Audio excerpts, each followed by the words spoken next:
12월 첫 주입니다.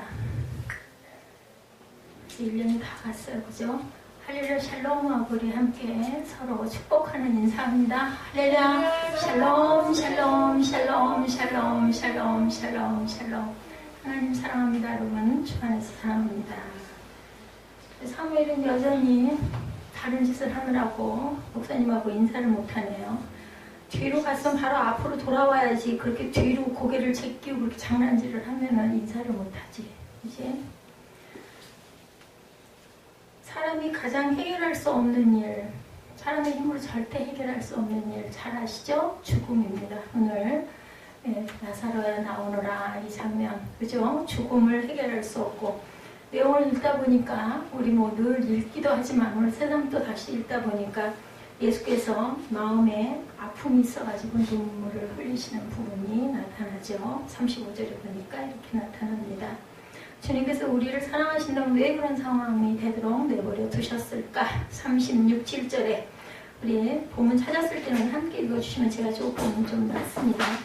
이 유대인들이 말하되 보라 그를 얼마나 사랑하셨는가 하며 그중 어떤 이는 말하되 맹인의 눈을 뜨게 한 이 사람이 그 사람은 죽지 않게 할 수 없었더냐. 그러게요. 그죠? 얘기할 것 같아요. 왜냐하면 예수님하고 나사로는 굉장히 친했어요. 친구라고 오며 가며 아마 길목에 그 집이 있었는지 잘 들리셨고, 그래서 그 나사로의 너희 동생들하고도 굉장히 친했죠.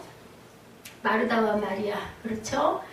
보편적 죽음의 문제를 우리는 타자를, 남을 통해서 자신에게서 일어나는 일로 경험을 합니다. 죽음의 문제, 장례식장, 그죠? 갔을 때. 장례식 몇 번만 겨울에 여름에 다녀오고 나면 왠지 모르게 인생이 허무해. 그리고 죽음에 대한 생각을 골똘하게 하게 된다는 이야기. 저도 그랬었습니다. 어떤 해에 장례식장을 2번인가 3번을 겹쳐서 가다 보니까 야, 사람이 정말 내일 일은 절대 알 수가 없구나 하고 왠지 그렇게 마음이 허허로운 그런 경험을 했던 기억이 있습니다. 죽음을 다른 사람의 일로 만나는 경우는 사회적인 이슈로 매스컴을 통해서 또한 접하죠. 요즘에 어떤 탤런트 아드님이 돌아갔다는 이야기, 대낮에 벼랑 아래 아파트 담을 들이받고 직사했다는 이야기를 듣고, 세상에 그렇게 멋진 청년이 세상에서 아주 가장 한참 젊은 나이에 그런 생각이 들죠. 혹은 우리가 아는 누군가의 죽음의 이야기를 또한 전해 듣기도 한다. 우리 지금도 그 생생한 세월호 사건이, 그죠? 오랫동안 사람들의 기억 속에서 굉장히 아프게, 특히나 고등학교 1학년 학생들이었죠. 수학여행 가던 그 학생들 전체가 다 죽어버린 그런 사건. 부모님들은 또 얼마나 가슴이 아팠을까. 그때까지 기르면서 얼마나 애지중지에 공을 들여서 길렀을 텐데 한순간에 그냥 그 생명들을 다 잃어버렸죠. 끔찍한 범죄를 저지른 사람들에 의해서 희생된 강남역 10번 출구로 기억되는 연약한 여성의 이유 없는 죽음 역시 많은 사람들의 마음을 아프게 하는데, 이렇게 드러난 부분뿐만이 아니라 우리가 모르는 이런 많은 부분들, 교통사고로 일순간에, 아니면 질병이 어느 사이에 몰랐는데 건강하던 사람이 갑자기 암, 3기 말기 이래가지고 결국 돌아가는 그런 일들도 우리 주변에서 많이 겪습니다. 커다란 아픔, 커다란 사건들이 항상 이렇게 우리 주변에는 있습니다. 가까운 데서부터 아니면 나와 별로 관계는 없지만 매스컴을 통해서 또 어떤 유명인들을 통해서 우리가 느끼고 알고 접하게 됩니다. 항상 부고라는 거, 그래서 우리가 그런 얘기를 많이 하죠. 결혼식장보다는 어디 열심히 다니라고요. 장례식장을 더 많이 가라는 그런 이야기를 합니다. 죽음이 자신과 직접 관계된 일이라면 죽음의 당사자는 아니지만 특별한 아픔의 기억과 경험으로 다가오죠. 관계되는데 가족들이라면 특별히, 그죠? 상실의 고통일 뿐 아니라 무력함에 대한 분노일 때도 있습니다. 아까 그래서 그 얘기하죠. 유대인들이 맹인의 눈을 뜨게 한 사람이 그 나사로, 벗이라고 했던 나사로는 살리지 못하느냐 이렇게 얘기를 했던, 원망스럽게 얘기를 하는 부분이죠. 가끔 이렇게 원망을 할 때도 있습니다. 착한 아들을, 그 착한 딸을 그렇게 사회적으로 필요한 존재를 왜 이렇게 일찍 데려갔었어. 우리 그런 이야기들을 많이 할 때가 많죠. 되게 옛날에 예수 믿지 않는 우리 그 어른들도 하늘도 무심하시지 그런 얘기 많이 하죠. 악한 사람은 또 오래오래도 산다고 그러죠. 그러니까 벼락을 맞지 천벌을 받지 어떻게 저런 인간을 살려놓고 그렇게 선하고 착한 사람 안타깝게 필요한데 왜 그렇게 빨리 데려가셔서 이런 이야기 이런 한탄을 많이 합니다. 커다란 화제가 되었던 죽음 중에 하나가 그 아까 제가 그래서 오늘 이현웅 박사 따님의 기도가 3분 몇 초로 나와 있어서 그걸 같이 좀 보려 했더니 3시간 뭐 몇 분짜리라고 그래가지고 그걸 빼버렸습니다. 그래서 오늘 그냥 이현웅 박사의 2016년을 맞이하면서 새아침이었죠. 우리는 이제 보내는 입장이니까 2018년은 그러면 어떻게 우리가 맞이할까 이런 마음이 들어서 눈에 띄길래 그 이현웅 박사의 글들이 참 좋아요. 저도 읽다 보면. 그래서 그분에 대한 이야기를 제가 실었습니다. 기적적인 치유 역사를 통해서 무신론자였던 아버지가 그죠? 신앙으로 무릎을 꿇습니다. 그런데 그 이후로 이민아 그 목사가 됐죠. 나중에 그 목사님과 그 아들은 결국은 하늘나라를 가고 말았어요. 근데 아버지 구원하고 그죠? 기적으로 기도했어요. 요령 박사님이 살려주시면 내가 예수를 믿겠습니다. 평생을 예수를 위해서 세상에 좋은 역할을 하다가 제가 가겠습니다 라고 서원을 했는데 진짜 살아난 거예요. 거의 외국에서는 고칠 수 없다고 한 게 한국으로 돌아와가지고 눈이 안 보였어요. 실명이 되고 뭐 병이 여러 가지 없더라고요. 근데 거기서 기적적으로 눈도 보이고 살아서 몇 년 동안을 그렇게 있다가 결국은 아버지가 회개하고 구원을 받고 그러고 난 다음에 돌아가고 그리고 이제 이혜령 박사는 세례를 받죠. 온누리교회 하영조 목사님에 의해서 세례를 받는 부분이 그 전에 실렸었습니다. 2012년 크리스천 투데이에 실린 이혜령 박사의 마음입니다. 양화진 문화원 목요 강좌, 제가 이 목요 강좌를 계속 다 봤었어요. 성서 스토리텔링 대담에 나선 이혜령 박사가 전하는 세상을 떠난 딸에 대한 솔직한 심정의 토로의 내용입니다. 죽음은 현실의 부재입니다. 그분 이야기예요. 제가 드리는 말씀이 아니라 죽음은 현실의 부재입니다. 사랑하는 손자와 딸이 더는 세상에 존재하지 않는다는 것은 잃어버린 존재에 대한 두려움이고 아픔입니다. 옛말에 부모님이 돌아가시면 청산에 묻고 자식이 죽으면 마음속에 묻는다는 말이 있습니다. 우선 내 딸로서 세상을 떠난 게 아니라 함께 하나님을 믿는 많은 형제자매 같은 크리스천들이 저보다 많이 애도해 주시고 페이스북이나 트위터에 조사도 쓰시고 그렇게 떠났기 때문에 크리스천으로서 슬픔과 즐거움을 함께 나눌 수 있는 이웃이 있다는데 굉장한 위안이 돼서 지금 저는 정상적으로 생활을 하고 있습니다. 기독교인으로서 육체를 떠나면 오히려 죽음이 그 아픔을 치유하고 하나님 곁에 가는 거니까 축복이 아니라는 말씀을 크리스천들이 가끔 하시는데 그렇지가 않습니다. 죽음은 참 슬픈 것입니다. 이분이 이렇게 얘기를 했습니다. 근데 오늘도 또한 이런 사건이 있죠. 베다니에서 일어난 기적의 사건이 많은 것을 우리에게 이야기해요. 그래서 제가 조금만 짧게 잘라가지고 뒷부분 몇 줄만 읽어도 됩니다. 근데 내용을 읽으면서 여러분들 마음에 감동이 오셨으면 쉽게 나와 있잖아요. 내용 정말 잘하는 말씀이. 그래서 조금 길었지만 교독을 했습니다. 부활을 믿어도 죽음은 슬프죠. 왜냐하면 헤어지기 때문에. 부모가 돌아갔는데 아니면 정말 사랑하던 자녀가 돌아갔는데 예수를 믿어요. 그런데 그래서 아이고 잘 됐네. 잘 돌아가셨네. 아이고 그래 네가 먼저 갔구나. 잘했다. 이렇게 하는 부모는 아마 없을 거예요. 그렇게 하는 자녀도 없을 거죠. 이 세상에서 만날 수가 없기 때문에 상실의 아픔과 슬픔이 있죠. 그리고 오라비 나사로의 죽음 앞에서 격렬하게 슬퍼하며 아쉬워하는 반응을 보인 마리아와 마르다. 그리고 이들을 바라보시면서 마음 아파하는 주님의 모습 역시 당연한 모습입니다. 슬픈 건 슬픈 거라는 거예요. 천국에서 영원히 산다 하더라도. 이현영 박사는 대담에서 가장 마음 아픈 일 중에 하나가 핸드폰에 지워지지 않는 이름이라고 이렇게 얘기합니다. 휴대폰에 저장되어 있던 딸의 단축번호를 누르면 언제나 통화가 됐었는데 아무리 멀리 떨어져 있어도 대화가 되고 아빠 아파라는 이야기를 들을 수가 있었다 그래요. 아마 나이가 많이 먹어서도 이민아 목사님은 아버지에게 아빠 아파 이렇게 아마 반말을 했던 것 같습니다. 이제는 더는 그 말을 들을 수가 없는 게 너무나 아프다. 지금도 지워지지 않는 제 딸이 휴대전화 번호에 저장되어 있지만 지우지를 않으신 거예요. 이야기할 수 없는 그것이 죽음이라면서 아무리 때를 써도 되지 않는 이 죽음에서부터 종교는 시작된다 이렇게 이야기를 했습니다. 이런 인간의 실존 앞에서 오늘 본문은 죽음이라는 사건만을 놓고 봤을 때 이야기했던 이야기죠. 저도 그랬어요. 그 전에. 아니 도대체 그렇게 사랑하는 나사로가 돌아갔다라고 소식을 전하면 냉큼 가실 일이지 어째 그렇게 하실 일 다 보고 오히려 더 천천히 하루 이틀을 더 묵어가지고 가실 일이야 이런 생각을 한 적이 있었는데 하나님의 그 뜻은 우리 사람의 생각과 뜻과 다르다는 것이 오늘 본문에 나타납니다. 주님을 믿고 주님을 사랑할 뿐 아니라 주님이 사랑하시는 사람에게서 일어난 일이에요. 이거는 굉장히 나사로를 사랑했다고 나타나죠. 그리고 주님의 능력을 믿는 우리에게 때때로 예수께서 여기에 계셨다라면 죽지 않았을 텐데 우리 그럴 때 있잖아요. 내가 그렇게 기도했는데 왜 그게 내 뜻대로 안 되고 왜 이건 안 이루어주시고 이럴 때 있지 않습니까? 우리가 우리 삶의 시간과 장소 가운데 아쉬운 일들이 굉장히 많습니다. 우리는 알 수 없는 내 생각에는 이거 분명히 해주실 수 있는 일인데 안 되는 일들이 많다는 거죠.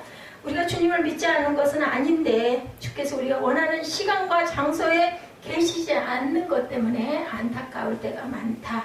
마르다는 본문 21, 2절에 아쉬움을 표현하고 있죠. 21, 2절 봅니다. 마르다가 예수께 여짜오되 주께서 여기 계셨더라면 내 오라비가 죽지 아니하였겠나이다. 그러나 나는 이제라도 주께서 무엇이든지 하나님께 구하시는 것을 하나님이 주실 줄 아나이다. 이제라도 주께서 무엇이든지 믿는다는 거예요. 어떤 것도 예수님은 다 하실 수 있을 겁니다. 이렇게 믿는다는 거죠. 이 무엇이든지 역시 자신이 원하는 방법이었을 것이라는 거예요. 이게 하나님 뜻은 아니고 예수님의 뜻도 아니고 우리 인간이 원하는 것이란 하나님의 영광과 관계가 있는 게 아니라 뭐와 관계가 있어요? 내 바램, 그죠? 내 바램과 관계가 있다. 내가 원하는 것일 뿐이다. 사실 말로는 주님이 무엇이든지 구하는 것은 하나님께서 들어주실 것이라고 이렇게 얘기를 하지만 예수께서 하신 말씀에 대하여 마르다는 전혀 이해를 못합니다. 23, 4절입니다. 예수께서 이르시되 내 오라비가 다시 살아나리라. 24절입니다. 마르다가 이르되 마지막 날 부활 때는 다시 살아날 줄을 내가 아나이다. 뭐라고 대답해요? 예수님께서는 지금 네 오빠가 살아날 거야 라고 얘기를 했지만 마르다는 그걸 믿을 수가 없어요. 당연히 죽어서 나중에 부활할 걸 믿는다. 부활신앙을 갖고 있다라는 얘기입니다. 마르다가 그렇게 원했던 일이 오라비가 사는 일인데 예수께서는 늦게 오셨어요. 실망스럽지만 주님께서 행하실 일을 기대를 합니다. 주님은 그녀의 기대대로 오라비가 살아나리라고 말씀하시지만 마르다는 그 믿음까지는 없었다라는 거죠. 마음이 가려져 있습니다. 한번 우리의 눈이 가려지면 보이지 않습니다. 그죠? 우리는 다 그렇잖아요. 현실적으로 보이는 현상만 믿게 되고 현상에 감동을 합니다. 차고 넘치는 인원들이 있는 교회에서 예배를 드리면 예배가 막 후끈후끈 뜨끈뜨끈 하잖아요. 막 성령이 강림하셨다. 요즘에 작은 교회들이 자꾸 죽어간다고 그래요. 점점 작은 교회들은 사람들이 가지 않습니다. 눈에 띄어서 부담스러워서 안 가고 썰렁해서 안 가고 뭐 예배 내용이나 뭐 이런 건 상관 안 해요. 그냥 가서 안락하게 편하게 예배 그냥 부담 없이 잘 드리고 돌아오는 그런 교회들을 찾는다고 그래요. 그러니까 조그만 교회들은 가족끼리 예배를 드리다가 결국은 한 사람 두 사람 떨어져 나가고 교회는 자꾸 문을 닫는 현상이 일어난다라고 어떤 목사님이 말씀을 하시더라고요. 그분 그 작은 교회라고 성령이 안 계시겠습니까? 보여지는 현상, 눈에 보여지는 것들이 우리 눈을, 우리 시각을 가린다. 그래서 우리는 눈이 가려지면 보이지 않습니다.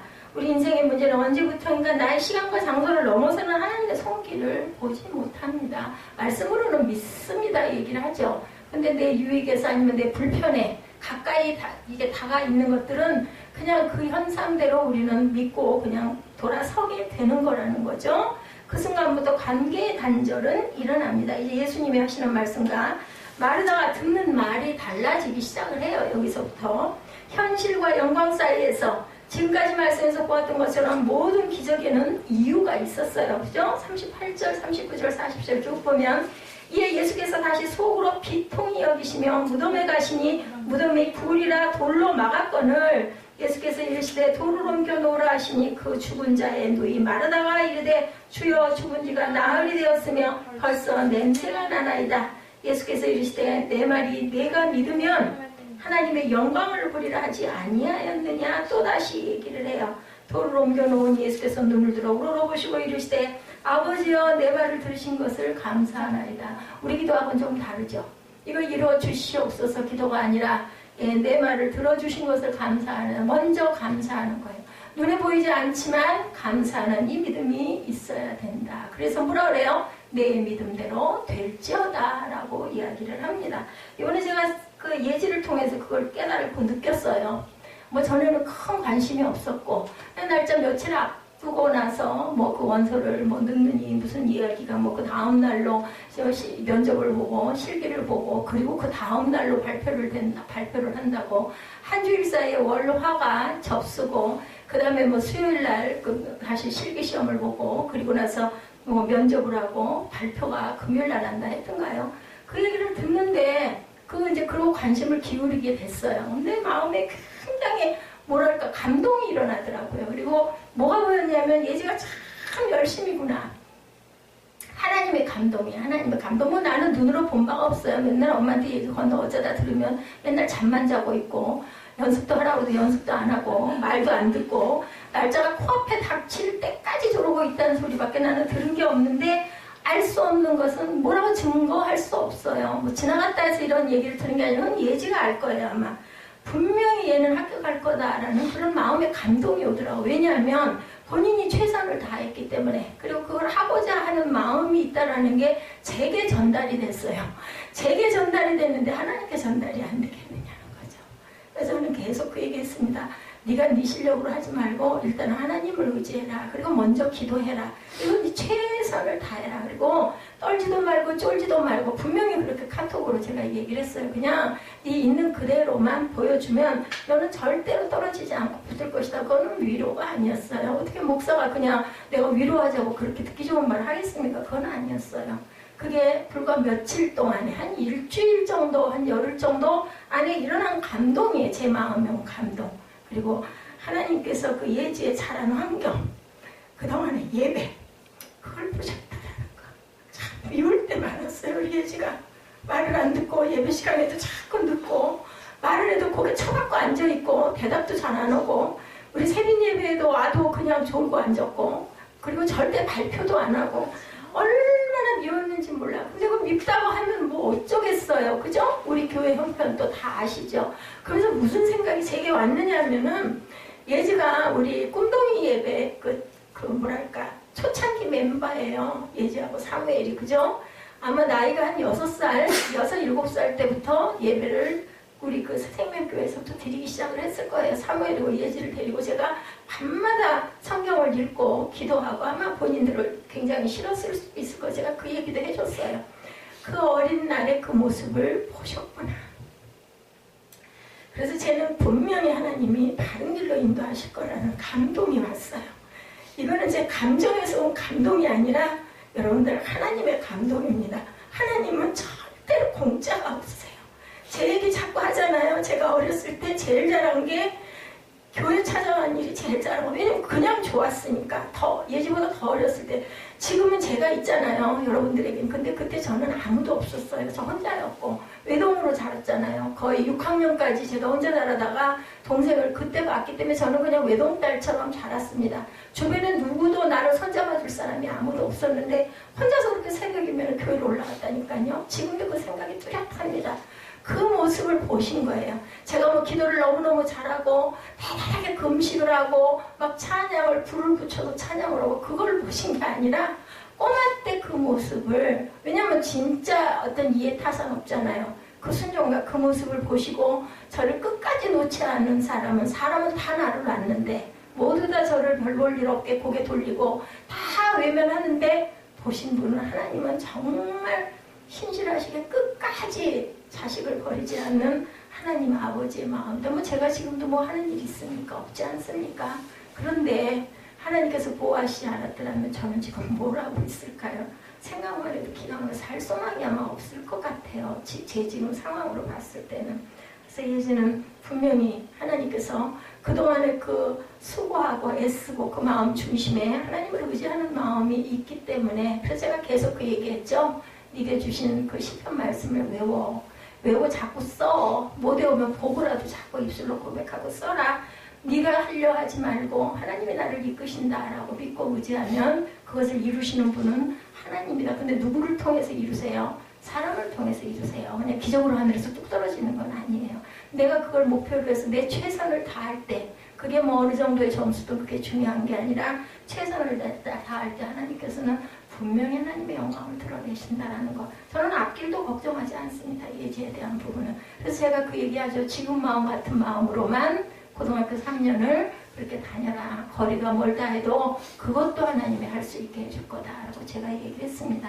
정말 안타까운 일들이에요. 우리 김종국 그 집사, 김종국 형제 마음에 하나님이 이루신다라는 것을 완전하게 확실하게 믿는 날, 김종국 형제는 어려움에서 아마 벗어날 겁니다. 그 마음이 오래됐어요. 사업 길 열어달라고 하잖아요. 근데 그냥 입술로만 고백하지 말고 정말로 하나님께 전폭적으로 맡길 때 하나님께서는 그 아들 역시 축복해서 길을 열어주실 거예요. 왜냐하면 하나님께 헌신하고 있잖아요. 아내가 기도하고 있고. 지금은 아마 생각할 때 인간적인 생각은 아유 뭐야 한 달에 그 많은 금액을 하나님께 성전에다 퍼붓고 성전은 그렇게 생겼고 이런 마음이 인간의 눈으로 볼 때는 분명히 듭니다. 근데요 하나님은 절대로 받으신 것을 그대로가 아니라 30배, 60배, 100배로 돌려주신다는 건 제 얘기가 아니에요. 성경 안에 있는 이야기입니다. 지금 눈에 보이는 것, 지금 눈에 보이는 현상, 귀에 들리지 않고 눈에 보이지 않으니까 뭔가 막 부흥이 일어나고 이 교회가 만약에 막 수십 명씩 수백 명씩 막 푹푹푹푹 늘어난다고 해보세요. 가라고 해도 안 가죠. 좋은 게 어디 있겠어요. 근데 그게 중요한 게 아니라는 것. 하나님께서는 가장 초라한 것, 가장 작은 것, 가장 어릴 때 그때 하나님이 그 마음을 그게 뭐 나이가 적고 많고 중요한 게 아니라 가장 내 초심일 때 그 마음을 하나님이 보시고 그 마음이 변하지 않고 그 감동대로 열심히 갈 때 본인의 최선을 다해 갈 때 하나님께서 분명히 외면하지 않으신다는 것을 제가 예지를 통해서 여러분들 각자 개개인에 대한 마음이 제 마음 안에 다 있습니다. 근데 상처받을까봐 괜히 그런 얘기했다가 또 마음 낙심할까봐 얘기를 못해요. 우리 사무엘에게 저를 열매 거두라고 주셨잖아요. 깜깜하잖아요. 여러분들 보실 때도. 그런데 하나님께서는 분명히 사무엘을 보고 알고 계시고 이름이 바뀐 것도 교회 성전이 쓴 것도 그 안에서 자라면서 세상 사람들보다도 더 못하게 저렇게 여러 가지의 단점스러운 부분들이 저렇게 많은 것도 그게 변화시켜지라고 물도 포도주로 바꾸시는 주님께서 사람을 통해서 저를 통해서 변화시키라는 그런 사명인데 저도 정말 도망가고 싶을 때가 하루에도 수십 번씩 듭니다. 마음을 내려놓을 때가. 그래도 어째요? 순종하고 가야죠. 안 보면 안쓰럽고 보면 밉고 저는 그렇습니다. 나사로가 죽었다는 것, 모든 이가 절망하고 있다는 것은 무덤이 돌로 막혀있다는 거 현상이에요. 왜?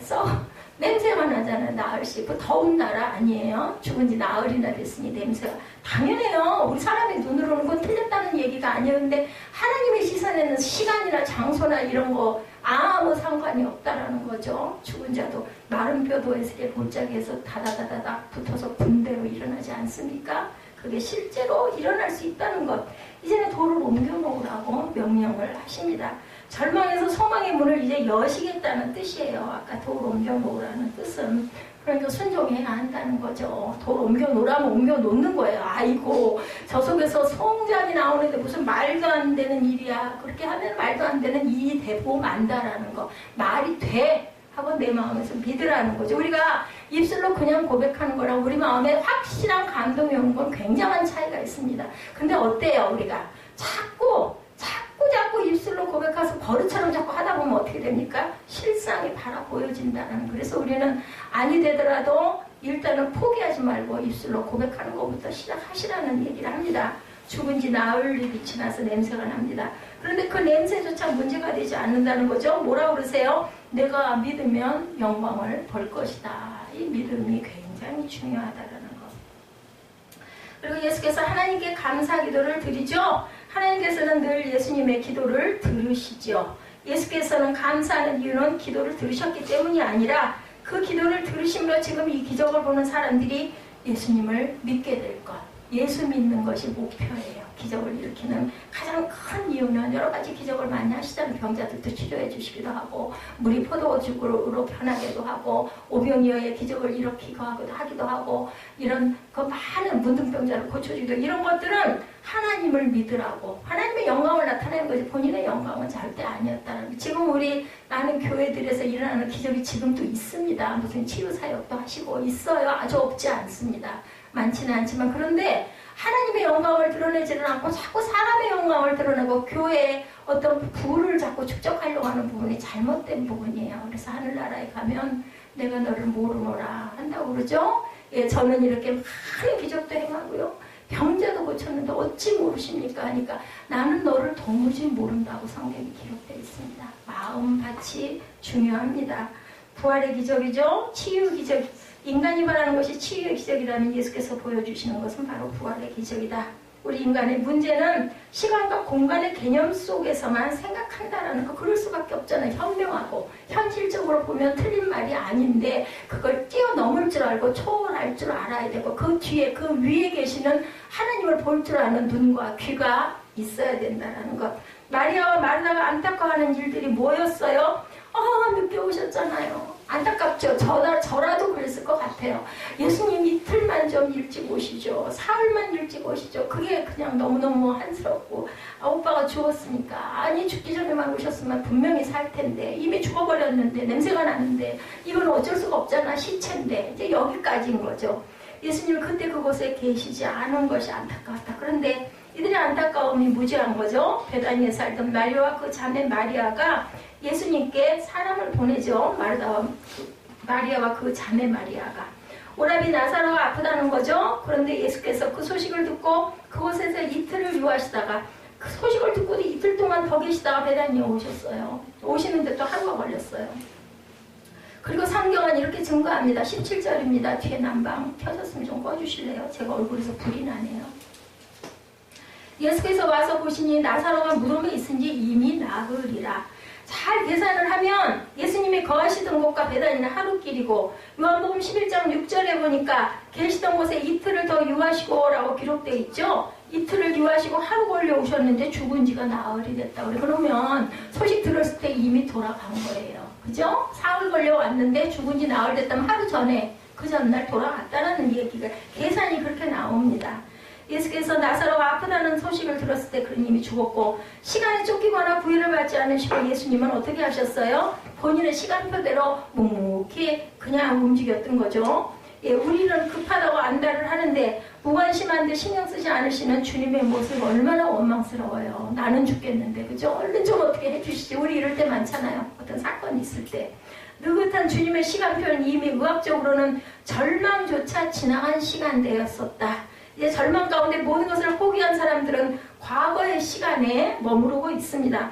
마르다는 본문 21절에 마르다가 예수께 여짜오되 주께서 여기 계셨더라면 내 오라비가 죽지 아니하였겠나이다. 본문 32절에서 마리아가 예수 계신 곳에 가서 배웠고 그 발 앞에 엎드려 이르되 경배했어요. 그죠? 주께서 여기 계셨더라면 내 오라비가 죽지 아니하였겠나이다 하더라. 똑같은 얘기를 하죠. 마리아와 마르다 모두 과거의 시간이 너무 안타까운 거예요. 우리 그냥 인간적으로 보면 그 얘기 당연한 얘기예요. 근데 여기서 하나님께서는 예수께서는 틀렸다라는 얘기에 그런 시각으로 보지 말라고 지금 말씀을 하시는 겁니다. 과거는 지나가버린 절망의 시간이에요. 얘 지금 불안하니 어쩌니 시험 보고 나서 바로 전화했더라고요. 제가 카톡을 했고 그래가지고 어째 목소리가 힘이 빠지고 맥이 빠져가지고 그런데요. 그냥 우물우물 그래서 얘자 이미 지나갔고 너 붙었어. 끝까지 다 하긴 했지. 그랬더니 시간은 20분이 남았느냐. 그럼 붙었어. 걱정하지 마. 그리고 불안해한다고 이렇게 떨어지면 붙겠니. 근데 그럴 일은 없어. 제가 그렇게 위로를 했습니다. 마리아가 계신 곳에 가서 배웠고 그 발 아래 엎드렸어요. 그죠? 주님의 시간은 어디에 머물러 있어? 25, 6절. 지금에 머물러 있다. 예수께서 이르시되 나는 부활이요 생명이니 나를 믿는 자는 죽어도 살 거라고 얘기를 해요. 무릇 살아서 나를 믿는 자는 영원히 죽지 않으면 죽고 나도 다시 살아날 거고 살아서 믿으면 영원히 안 죽는데요. 살아서도 살고 죽어서도 살고 그렇기 때문에 영원히 안 죽는다. 과거의 절망이 아니 지금 부활의 주님을 믿느냐 이게 중요한 거예요. 지나간 것에 연연하지 말고 지금 네가 오늘 now 지금 현재 이 시간이 가장 중요하다라고 말씀을 합니다. 인간의 절망은 하나님의 시작이다. 아까 뭐라고 그랬어요? 이효령 박사가 죽음은 그저 믿음의 시작이다. 인간의 죽음은 그렇게 얘기를 합니다. 신앙의 시작이라고. 또한 중요한 것은 하나님의 영광은 장소와 상관이 없다. 예수께서 죽은 나사로가 있는 베다니에 오시기 전 그 소식을 들은 마르다는 예수님을 맞으러 뛰어나가죠. 그때 사람들은 나사로가 죽었다는 말을 듣고 집에 찾아와 위로하고 있었습니다. 19절에 많은 유대인이 마르다와 마리아에게 그 오라비 일로 위문하러 왔던 20절이죠. 마르다는 예수께서 오신다는 말을 듣고 곧 나가 맞이하되 마리아는 집에 앉았더라. 집에서 뭐 했을까요? 마리아는 기도하고 울었을 것 같아요. 32절에 마리아가 예수 계신 곳에 가서 배웠고 그 발 아래 엎드려 이르되 주께서 여기 계셨더라면 내 오라비가 죽지 아니하겠나이다. 아들아, 안타까운 마음은 똑같아요. 이제 마리아도 예수님 오신다는 말을 듣고 나가 발 앞에 엎드려 예수님을 뵙습니다. 그녀에게는 참 아쉬운 것이 많습니다. 무엇보다 예수께서 이곳에 계셨더라면 오라비를 살릴 수 있을 거라는 그런 기대와 믿음은 자매가 똑같았다. 사람들은 마리아가 나갈 때 오라비의 무덤으로 가는 줄 알고 있었어요. 그래서 본문 30절 31절에 보니까 예수는 아직 마을로 들어오지 아니하시고 마르다가 맞이했던 곳에 그대로 계시더라. 그렇게 얘기를 하고 마르다가 했는데 거기서 움직이지 않고 그냥 계신 거예요. 우리 같으면 뭐 어때요? 저 같으면 급한 성질이 막 펄펄 뛰고 예수님 손을 막 잡아 끌고 막 그냥 막 뛰어가자고 막 그랬을 것 같아요. 그죠? 그래서 보면은 그 31절에 보면은 마리아가 나갈 때 오라비의 무덤으로 가는 줄 알고 마리아와 함께 집에 있어 위로하던 유대인들은 그가 그 피를 나가는 것을 보고 곡하러 무덤에 가는 줄로 생각하고 이제 마리아를 따라 나간 거예요. 자, 예수님은 나사로가 아파서 앓던 장소에도 그가 죽어 묻힌 장소에도 계시지 않았다는 게 중요하다. 마리아와 마르다는 오라비 나사로의 앓던 장소에 예수님이 계시지 않은 것이 아쉽고 유명하러 온 사람들은 예수님이 나사로의 무덤에 계신 줄 알았다는 거죠. 아직 마을에 들어가지 않으신 주님은 그 자리에 그대로 마리아와 마르다와 함께 이야기를 나누고 계셨고 사람들이 예수님의 주위로 모여듭니다. 그리고 그 자리에서 기적을 선포하신다. 왜? 예수 믿게 하려고. 중요한 목적은 왜냐하면 나사로는 내가 살리면 살 거니까 너희들 이 기적을 아주 뭐라 그러죠? 우리 뭔가 그 어떤 그 작품에도 보면 막 클라이막스를 막 통해 올라가가지고 막 절정을 이뤄가지고는 거기서 뭔가 시청자들의 눈을 탁 포인트를 잡아가지고는 짱 하고 깨듯이 예수님도 이런 요법을 사용하셨구나. 저는 이 부분에서 그렇게 느꼈습니다. 예수께서 이르시되 내 오라비가 다시 살아나리라. 하나도 살아나지도 않았는데 보이지도 않는데 썩어서 냄새가 나는데 가시지도 않고 그러고는 거기서 머뭇머뭇하고 사람들 사이에 묶여가지고 이러고 계신 모습 우리 인간적인 모습으로 보면 진짜 말이 안 되지 않습니까? 이제 예수께서 마리아와 마르다를 불쌍히 여기시고 함께 무덤으로 향하십니다. 하지만 기적은 이미 선포됐어요. 뭐라고? 살아나리라.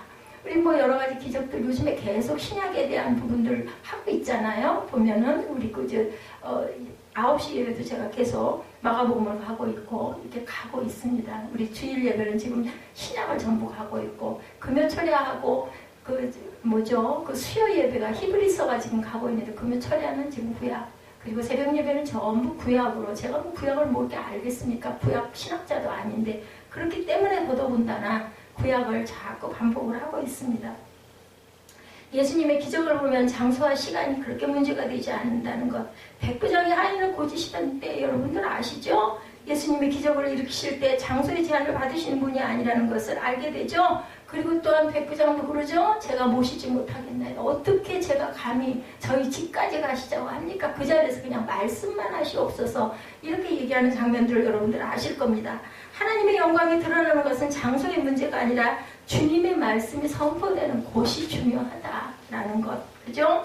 믿음의 눈으로 오늘 본문을 보면 굉장히 흥미로운데 나사로의 죽음은 사람들에게 죽음에 집중하도록 만들어졌어요. 이게 작품이라고 본다면 이미 죽은 지 나흘이 지났고, 그죠? 시간적으로. 그리고 냄새가 나고 통곡이 있습니다. 이걸 하나의 연극 무대로 한번 생각을 해보세요. 그런데 예수께서 계속해서 생명의 언어를 자꾸 말씀을 하시죠. 23절에 우리가 25절 굉장히 유명한 말씀이죠. 생명 부활 살겠고 26절은 살아서 죽지 아니하리니 부정의 언어와 긍정의 언어가 극명하게 대조를 이루고 있습니다. 죽음 앞에서 안다는 것과 믿는다는 것에 차이가 있죠. 죽음 앞에서 하나님의 영광을 보는 두 가지 방법이 있다는 거예요. 하나는 죽음과 친해지는 것이고 다른 하나는 죽음을 이기는 거예요. 여러분들 어떤 거 선택하실래요? 죽음을 이기는 거 선택하셔야 되겠죠. 죽음을 이기는 데는 그만한 대가가 있어야 되고 그만한 고통이 있어야 되고 그만한 그저 시간적인 우리가 기다림이 있어야 된다는 것을 잊지 마시기 바랍니다. 그래서 우리는 항상 그저 영광은 좋아하는데 십자가는 싫어해요. 그죠? 고난은 싫어합니다. 근데 그게 분명히 따른다라는 것. 죽음과 친해진다는 것은 죽음을 통해서 하나님과 친밀한 교제를 기대하는 겁니다.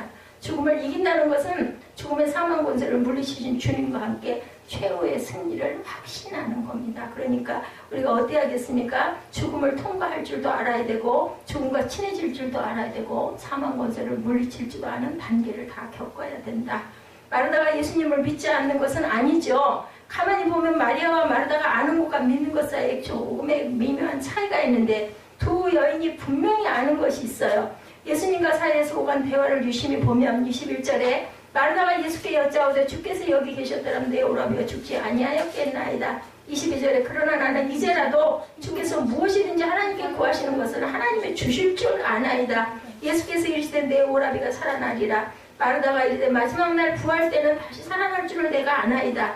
예수께서 이르시되 나는 부활이요 생명이 나를 믿는 자는 죽어도 살겠고 무릇 살아서 나를 믿는 자는 영원히 죽지 아니하리니 이것을 내가 믿느냐. 이르되 주여 그러하이다. 주는 그리스도이시요 세상에 오신 하나님의 아들이신 줄 내가 믿나이다.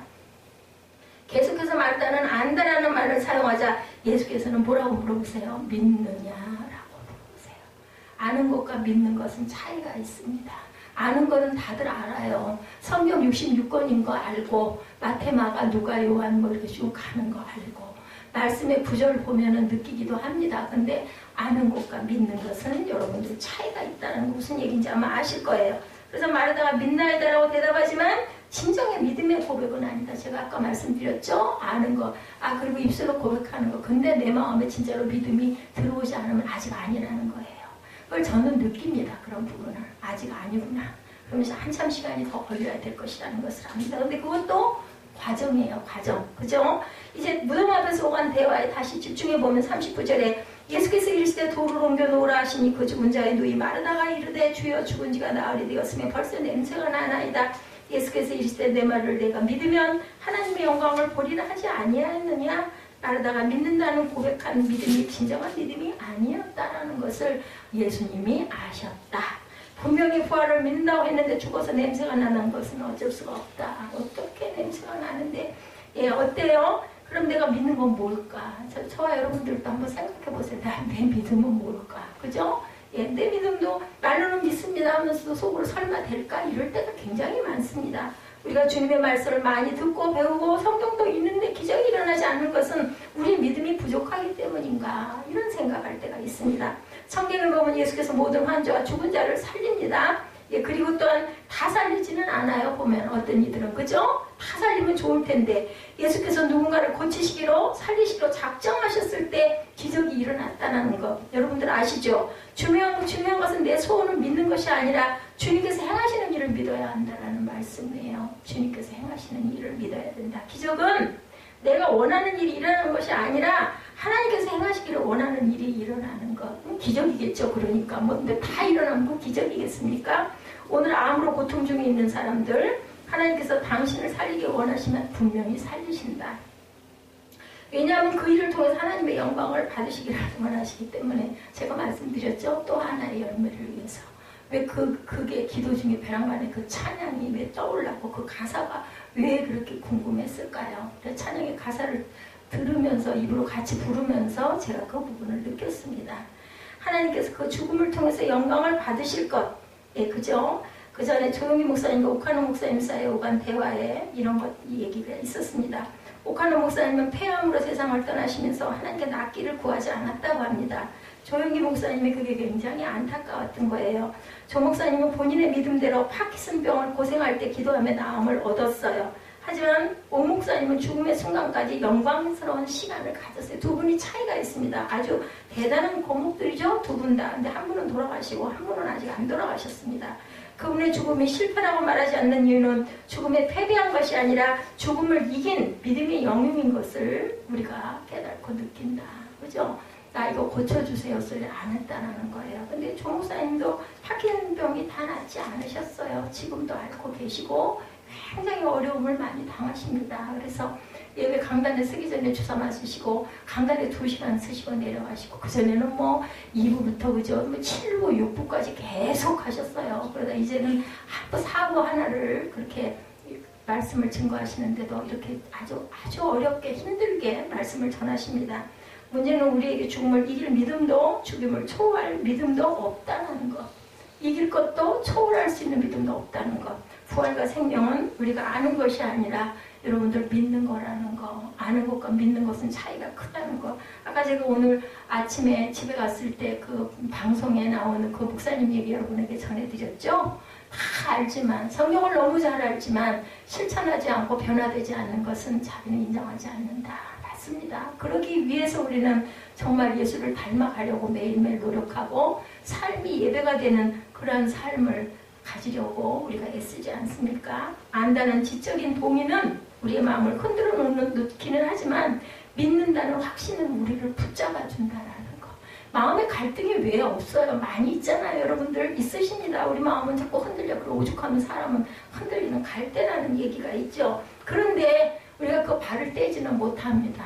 예수를 믿는 믿음의 확신이 있기 때문에 마음으로 그냥 12번도 내가 그냥 이걸 좀 때려치워야지. 그러다가도 절대로 그렇게 못하는 그 부분은 믿음이 우리 안에 자리 잡고 있기 때문이다. 그래서 믿음의 반석이 중요합니다. 어쩌면 예수님과 마르다 사이와 같은 살리심의 관점이 달랐던 것도 죽음을 대하는 태도의 문제일 수도 있었다라는 것. 죽음 앞에서 하나님의 영광을 이야기한다는 것은 죽음을 이긴 자의 이야기가 아닐까 싶습니다. 이 말씀 전체를 통해서 가장 중요한 핵심은 나사로를 살리심에 있는 것이 아니고 25, 6절에 이르시되 나는 부활이요 생명이니 나를 믿는 자는 죽어도 살겠고 살아서 나를 믿는 자는 영원히 죽지 아니라 이것을 내가 믿느냐. 이게 중요해요. 그 나사로의 죽음을 통해서 마리아와 마르다 그리고 그 주변에 있던 모든 위로하러 왔던 그러한 그 사람들에게 부활이요 생명을 보여주시기 위해서 예수께서는 기적을 일으키셨다는 거예요. 우리의 초점은 나사로 살리는 게 목적인데 그렇잖아요. 마음이 조마조마하잖아요. 이 사람 살까 죽을까. 지금은 다 성경에 기록되어 있어서 결과를 알기 때문에 망정이지만 그 시대에 그때 접해 있다면 거기에 모인 모든 사람들은 나사로 살리는 것에 집중이 되어 있지 않겠습니까? 그런데 예수님의 생각은 다르다. 많은 생명을 살리고자 원하셨다. 그러기 위해서 이 영광을 행하셨다는 거예요. 그리고 살리고자 하셨어요. 그것은 하나님의 섭리 안에 계실 줄 믿습니다. 우리가 일찍 가는 것도 늦게 가는 것도 아직 세상에서 할 일이 남았거나 아니면 빨리 데려가야 되거나 우리는 몰라요. 아무도. 그것은 하나님의 손 안에 있기 때문에.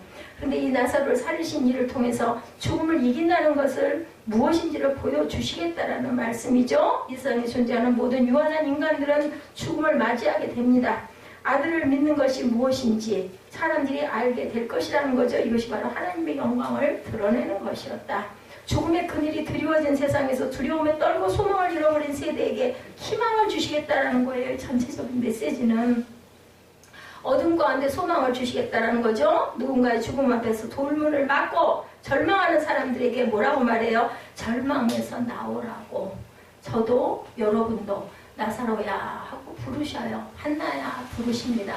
에스더야, 종구가, 그죠? 은정아, 예지야, 사무엘아 부르신다는 거야. 왜? 그 돌문을 열고 나와. 뭐 해야 돼요? 행해야 된다는 겁니다. 일어나서 걸어 나와야 된다는 거예요. 선택은 내가 해야 된다는 것이 여기 중요한 그 중심입니다. 43절, 44절에 이 말씀을 하시고 큰 소리로 나사로야 나오라 부르시니 죽은 자가 수족을 베어 동인체로 나오는데 그 얼굴은 수건에 쌓였더라. 뭐가 중요해요? 예, 돌을 밀고 나오는 게 중요하다. 우리 엄마의 태에서 아이들이 그죠? 그 산길을 통과해서 나오잖아요. 세상으로. 그것도 아이들도 굉장히 고생스러운 거예요. 이런 것처럼 뭐 지금은 그거 제대로 안 될 때는 뭐 사람이 힘으로 제왕절개를 해서 꺼내기도 하지만 원래는 그렇게 그 작은 고치가 그죠? 그걸 뚫고 나방이 될 때까지도 어때요? 고치를 깨고 나오는 고통이 있어야 됩니다. 이것을 행했을 때 예, 하나님께서는 우리에게 생명을, 새로운 생명을 주신다라는 것, 모든 사람이 다 들을 수 있도록 죽음을 향하여 명령하신다라는 것. 나사로여 나오라. 이 큰 소리는 아주 중요한 단어입니다. 큰 소리는 이 세상의 죄악과 악한 세력에 대하여 물리치시는 신적인 권위의 상징. 큰 소리로, 예, 그죠? 3, 4절에 이렇게 나타나 있죠? 큰 소리로 나사로에 나오라. 이 큰 소리가 중요하다라는 것. 이것은, 네, 신적인 권위의 상징이다. 누가복음 4장 8절에, 4장과 8장에도 예수께서 큰 소리로 꾸짖으시는 장면이 나오죠? 나사렛 회당에서 예수께서 꾸짖으실 때 귀신이 쫓겨나가고, 베드로 장모의 열병을 꾸짖으실 때 병이 떠나가고, 바람과 물결을 꾸짖으실 때 잔잔하게 되었다. 꾸짖는다는 것은 큰 소리로 야단을 치는 거지. 조그맣게 예지야 그러지 마, 사무엘아 그러지 마. 그게 아니에요. 예지야, 사무엘, 그러면 안 돼. 이게 꾸짖는 거 아니겠어요? 이렇게 큰 소리로 하는 것은 신적인 권위의 상징이다. 그래서 나사로가 드디어 걸어 나오기 시작을 합니다. 우리는 깜짝 놀라죠. 일어나래. 그리고 일어나지 않습니까? 아까 그 스루저 알람 소리 여러분들 아시죠? 주님의 단 한마디의 말씀으로 사망의 문은 단숨에 무너지고 맙니다. 사망의 큰 권세 앞에서 절망하던 수많은 사람은 이제 새로운 믿음으로 부활이고 생명이신 주님을 바라보기 시작했다라는 것. 44절에 풀어놓아 다니게 하라고 명령하시죠. 죽음으로부터의 자유를 주신 거예요. 이것은 단순히 육체적인 죽음에서 살아났다는 의미가 아니라 부활이요 생명이신 주님을 믿으며 일어나는 영광스러운 삶에 대한 선포라는 것입니다. 그래서 우리 주님이 우리에게 묻고 계셔요. 나는 부활이요 생명이니 나를 믿는 자는 죽어도 살겠고 살아서 나를 믿는 자는 영원히 죽지 아니하리니 이것을 내가 믿느냐. 여러분들 각자에게 하나님께서 지금 물어보고 계세요. 주님께서 물어보시죠. 헨리 나우인이 쓴 두려움에서 사랑으로라는 책에 보면 죽음을 부정하는 것에서 죽음과 친구가 되는 것으로 라는 부분이 있습니다. 여기서 나우인은 비유로 한 이야기를 합니다. 어머니의 모태 안에 남녀 쌍둥이가 대화를 나누고 있어요. 여자아이가 남자아이에게 나는 출생 후의 삶이 있다고 믿어. 이게 뱃속에 있는 쌍둥이가 남자애 여자애 쌍둥이 얘기하는 거예요. 그러자 남자아이가 반대합니다. 아니야, 이게 전부야. 여기가 아늑하고 좋아. 우린 밥줄인 탯줄에 매달려 있기만 하면 되잖아. 이렇게 얘기를 해요. 여자아이가 물러서지 않습니다. 이 어두운 곳 이상에 뭔가가 있어야만 해. 뭔가 다른 것 움직일 자유가 있는 밝은 곳이 있어야 한다. 예, 하지만 여자아이는 남자아이를 설득시킬 수가 없었어요. 얼마간의 침묵이 흐른 후에 여자아이가 머뭇거리며 말합니다. 할 말이 더 있어. 넌 이것도 믿지 않겠지만 난 엄마가 있다고 생각해. 뱃속에서 얘기하는 거예요. 남자아이는 불같이 화를 내며 소리칩니다. 엄마라니? 그게 무슨 소리야? 난 엄마를 본 적이 없어. 너도 그렇잖아. 누가 내 머릿속에 그런 생각을 넣은 거지? 그죠? 아까도 말했듯이 우리한테는 이곳이 정부야. 넌 왜 항상 그 이상을 원하니? 얘기한 거예요. 그러면서 얘기가 그다지 나쁜 데는 여기도 괜찮잖아. 필요한 건 다 있어. 그러니까 이걸로 만족해. 먹을 수 있잖아. 여기 보니까 여자아이가 훨씬 철이 나 있어요. 그죠? 한참을 지나 여자아이가 남자아이에게 다시 말합니다. 가끔 이 안에 꽉 조여오는 게 느껴지지 않니? 꽤 거북하고 어떨 때는 고통스럽기까지 하잖아. 남자아이가 대답합니다. 그래, 그게 뭐 어쨌다는 거지?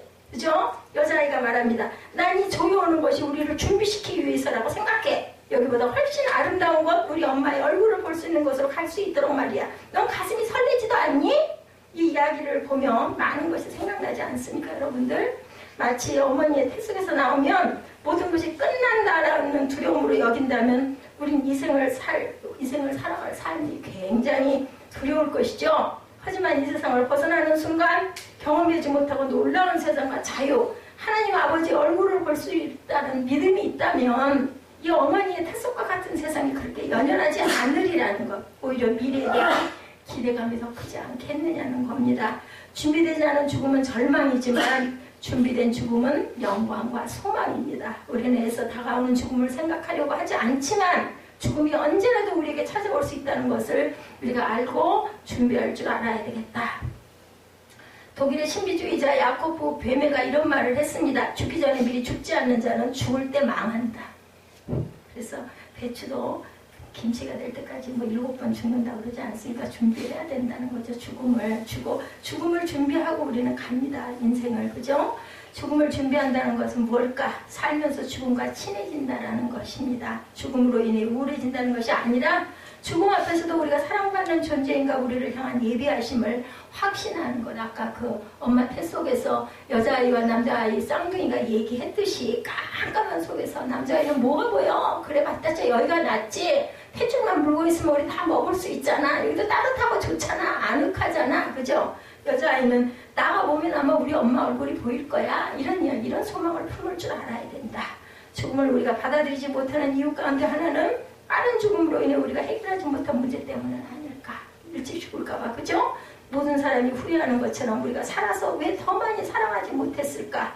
왜 그 사랑을 용서하지 못하고 왜 내가 용서받지 못했을까? 우리가 살면서 죽음을 먼저 경험하고 죽음과 친해지는 순간 우리의 삶이 단순해지고 명쾌해진다는 겁니다.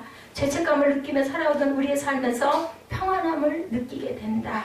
우리의 삶에서 우리를 안으시고 위로하시는 하나님의 음성을 듣게 될 것이다. 목사님들이 그런 얘기 하시죠. 단순한 것처럼 좋은 게 없다라고 그래요. 그래서 은혜를 많이 받을수록 삶이 단순해진다고 합니다. 다 비우는 거죠. 사랑하는 아들아 두려워하지 마라. 너는 안전하단다. 내가 너를 내 집으로 데려갈 것이다. 너는 나에게 속하였고 나는 너에게 속하였단다. 내 앞에 많은 성도도 이처럼 살았다. 그리고 그 사랑하는 사람들과 서로 교통하게 될 것이다. 죽음 앞에서 우리가 충만한 하나님의 임재를 느끼게 되죠. 나사로의 죽음 앞에서 우리 주님이 커다랗게 외치셨던 그 이유. 나사로야 나오라. 그리고 그를 감싸했던 모든 것을 풀어줘라.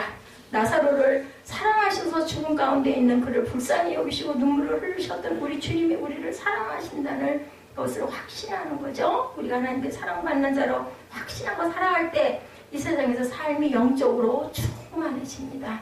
영적으로 충만하다는 것은 욕심과 어둠, 절망과 유혹으로부터 자유함을 누린다는 거죠. 사실은 살아 숨쉬고 있으나 우리를 묶어놓고 있는 그 묶음이 그 밧줄이 굉장히 여기저기 많습니다. 예수께서 공생애를 시작하시기 전에 마귀에게 유혹을 받으시죠.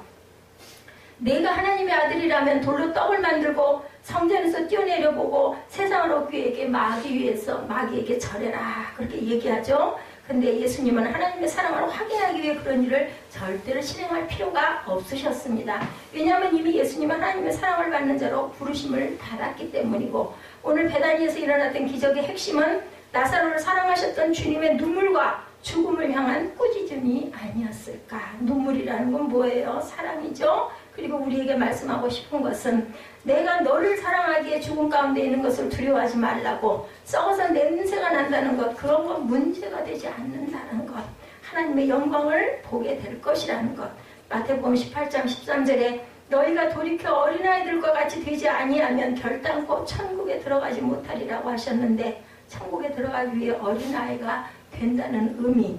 어린아이의 특징은 의존이죠. 누구를 의지해요? 전폭적으로 엄마 의지해요. 엄마가 우주잖아요. 그 아이는 다른 건 아무것도 몰라요. 엄마가 어떤 사람이든 아무 상관이 없습니다. 부자든 가난하든. 그죠?